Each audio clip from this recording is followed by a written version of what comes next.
Du riz produit en Côte d'Ivoire. Les unions des sociétés coopératives de producteurs de riz promettent de l'offrir aux consommateurs en qualité et en quantité suffisante.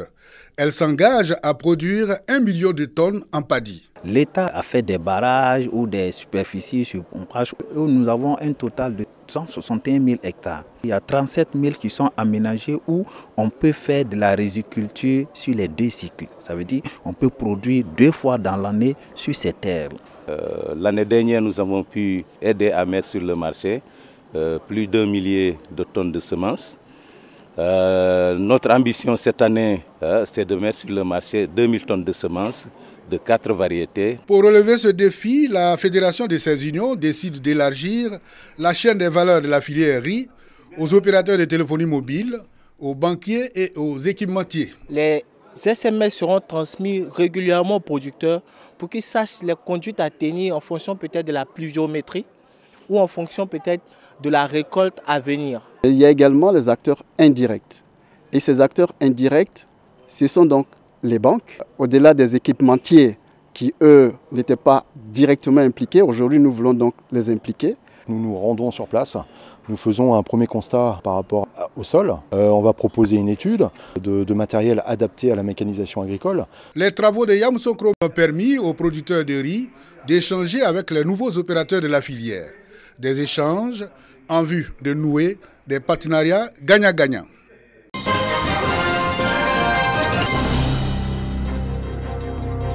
Trois ambulances médicalisées et du matériel biomédical d'une valeur d'environ 200 millions de francs CFA, un don du Conseil régional de Gbeke au Centre hospitalier universitaire CHU, au Centre régional des œuvres universitaires CROU et à la 3e région militaire de Bouaké. Jean Kwasi Abonois, le président sortant du Conseil régional, concrétise ainsi sa promesse de renforcer le plateau technique des structures bénéficiaires. Objectif, meilleure prise en charge sanitaire des populations. On voulait être plus proche de nos populations, surtout Bouaké, vous savez bien, avec les mototaxis, il y a beaucoup d'accidents malheureusement. Il faut pouvoir évacuer rapidement donc, les victimes.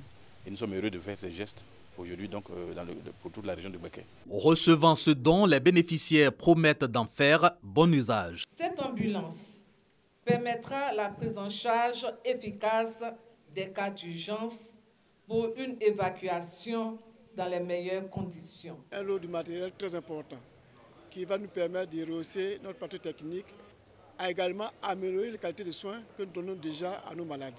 Et cette ambulance va nous permettre d'accomplir 2 missions essentielles, à savoir aider les militaires et paramilitaires de l'organisation de Bouaké. Ce don d'ambulances et de matériel biomédical porte à 8 le nombre d'ambulances et à 460 millions de francs CFA la valeur du matériel biomédical distribué par le Conseil régional de Gbeke entre 2013 et 2018.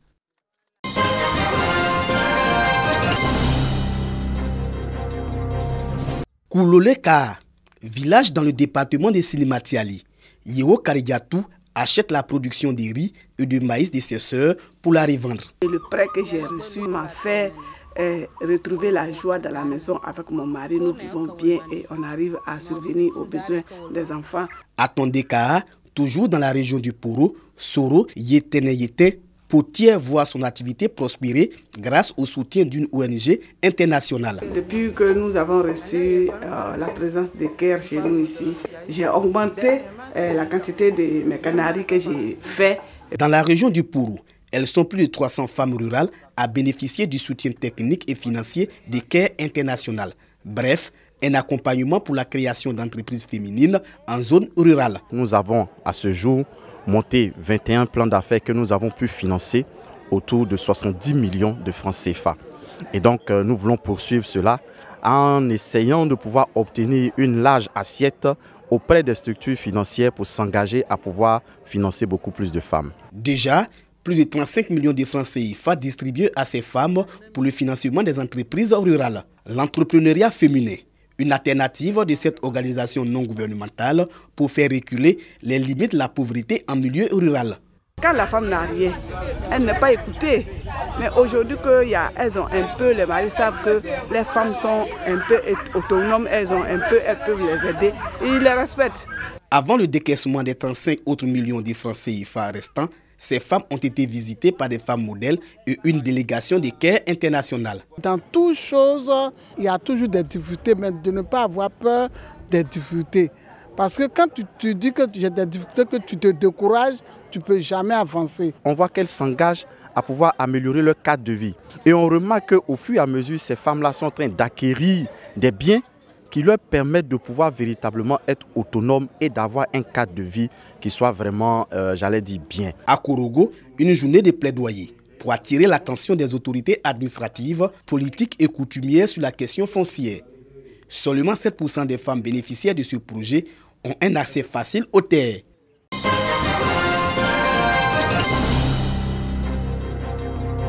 Domicile des Ouattara au quartier Air France de Bouaké. Il est 14 h.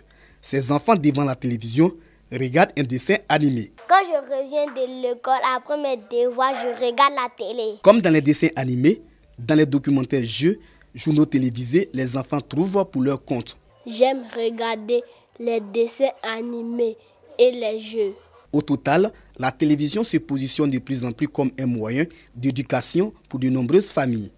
Quel est donc l'apport de la télévision dans l'épanouissement des enfants? La télévision est un outil socialisateur très important pour l'enfant dans la mesure où ça lui permet d'acquérir un certain nombre de normes et de valeurs propres à sa société pour qu'il soit totalement intégré.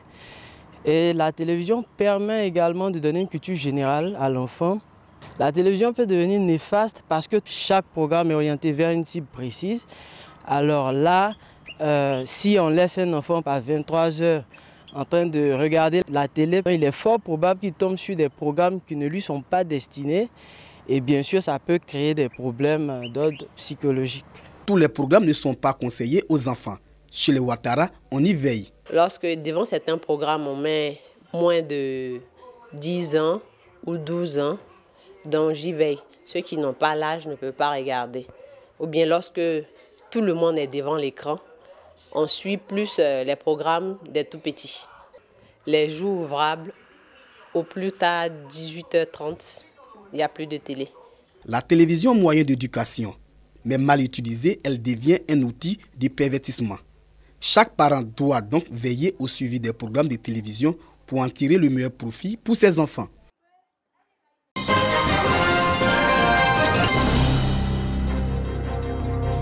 Le député de Kong, Abdoulaye Karim Diomandé, représentant le ministre des Affaires présidentielles, Téné Birahima Ouattara, peut, au nom du parrain, mettre en marche la lumière pour la première fois à Diawara-Kar. Ce village d'environ 800 âmes, à midi entre Togoniéré, sa sous-préfecture, et Fekese-Dougou, son chef-lieu de département. Un moment très attendu par tout le village. Cette journée historique restera gravée dans nos mémoires et la résultante de la politique du président de la République, son Excellence Alassane Ouattara, qui, dès son accession à la magistrature suprême, a mis au devant de ses priorités le bien-être des populations de ce pays en décidant d'électrifier tous les villages de moins de 500 habitants. La lumière et le bitume qui passent par le village de Diawara-Kar, l'année 2018 s'achève bien pour cette vaillante population. Des actions du gouvernement de Côte d'Ivoire qui travaillent pour le bien-être de tous. Au nom du ministre Ouattara, je voudrais dire merci à tous. Merci pour cette fraternité, merci pour cette cohésion. Il n'y a que la cohésion qui peut précéder le développement. Mettons-nous ensemble, chers frères, mettons-nous ensemble, chers sœurs, pour bâtir le Nord, pour bâtir le Sud, pour bâtir la Côte d'Ivoire. La culture, à travers de nombreuses danses, a pris une part importante dans les festivités qui ont vu le rappel de tous les enfants de Diawara-Kar, qui est désormais connecté au réseau électrique national.